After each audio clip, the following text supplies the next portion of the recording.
Hey, today we'll be talking about functional communication training, which is an effective and efficient autism intervention. Has there ever been a situation where you felt really frustrated or mad and felt like you weren't being understood? Well, this actually happens almost every day for nonverbal children with autism, as they can't find the words often to express how they're feeling. What is functional communication training? Functional communication training is designed to increase communication and reduce ineffective communication behaviors. Behavior and the intent is first identified, then the client is given different communication response that allows them to communicate the same target as the behavior. The client is then rewarded for the new communication and given access to the desired item or whatever result they were looking to get out of that behavior, and the behavior that had insufficient communication is not rewarded and the item is not given. So the main objective of functional communication training is replacing those inappropriate and inefficient behaviors with effective and efficient communication. Who does this apply to? The patient is typically an individual with a developmental disability that has behaviors that are not functional for communication. The administrator is typically a behavioral analyst and practitioners, and they work with the patient, and they can also train teachers and parents to facilitate functional communication outside of therapy. So why is this intervention program appropriate with children with ASD?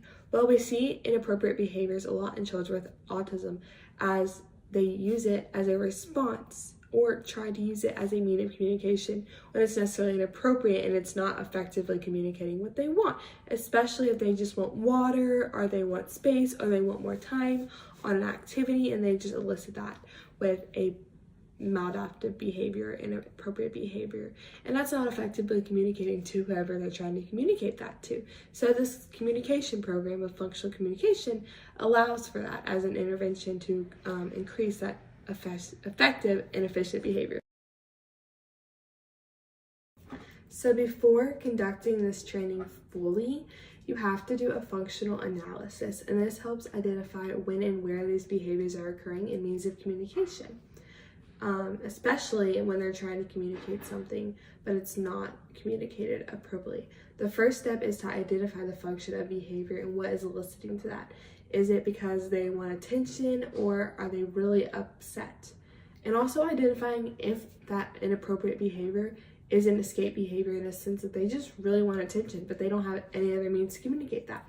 And from there, you can give them other modes of communication, whether that be the choice board or ASL or using their AAC device to functionally communicate what they're feeling in response to their behavior. How is functional communication training implemented? Functional communication training should be implemented by multiple trainers. It is recommended that the training environment have similar attributes as their natural environment, and it is typically used with most to least or least to most prompting depending on how much therapy the child has done. So now I have a video for y'all to watch, and it is going to give a demonstration of what functional communication training should look like.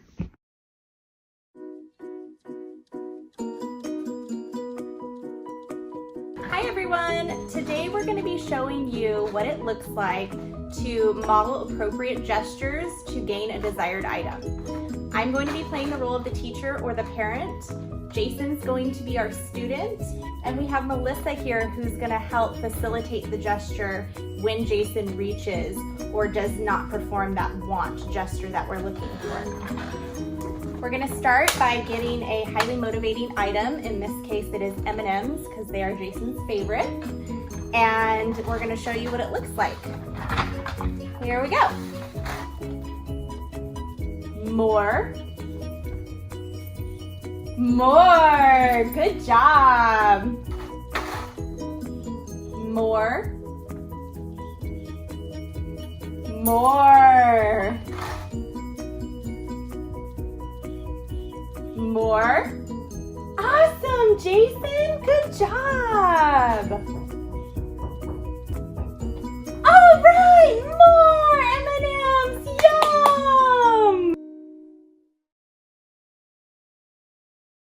Implementing functional communication training with AAC. When a child with an AAC is presenting an inappropriate behavior, they can be redirected to their device to find better communication.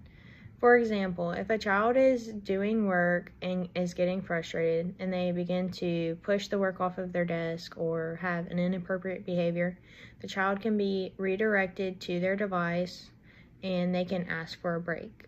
And then they are either given a break or they are told, you can have a break as soon as we finish whatever it is. So what would this look like in therapy? The image on the screen could be used as a choice board to aid in a new model of communication. So let's say the child is really frustrated and is screaming with a very high pitch and they're very upset and we don't know what they're trying to communicate. Well, in that event, you can offer them this, whether it be they're doing it out of want or need of attention. You can provide this board and be like, hey, like, if I want someone's attention, I can do this or this. And I could also use another form of communication, whether that be using your device or using ASL or just using verbal speech. And this is to make it all flow efficiently, as communication should be easy. We should not be getting frustrated, but it's ultimately to help eliminate those behaviors and allow for effective and efficient communication. Okay, now I'm going to go over reinforcement. The replaced communication response should be a reinforcer in itself because it should be less effort than the behavior. If the response that is given for them is more effort than their behavior, then they're not going to want to do it. After demonstrating functional communication, the child should receive a positive response quickly from their therapist or parent. That way they know that they are doing the correct communication. The response for functional communication should be recognizable and appropriate. So whatever response a therapist or parent gives should be recognizable for the child so that way they know that they are doing the correct response.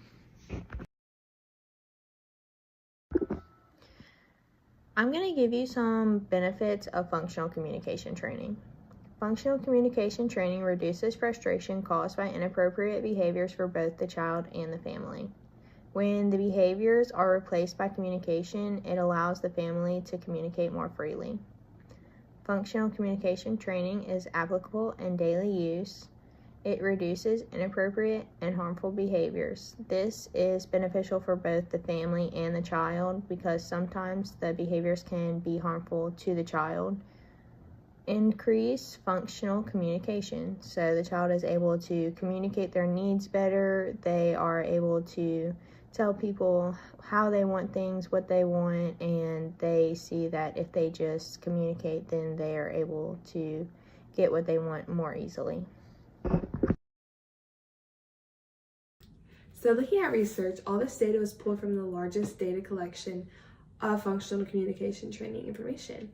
And in here it says that 90% of individuals with functional communication first introduced reduce their behaviors. And then long-term, 53% of those individuals' behaviors reduced as well. So this shows that functional communication is very effective as nearly half of the participants have showed elimination behaviors. So here are all the sources that we used to do this project on functional communication training, and thank you for watching our video.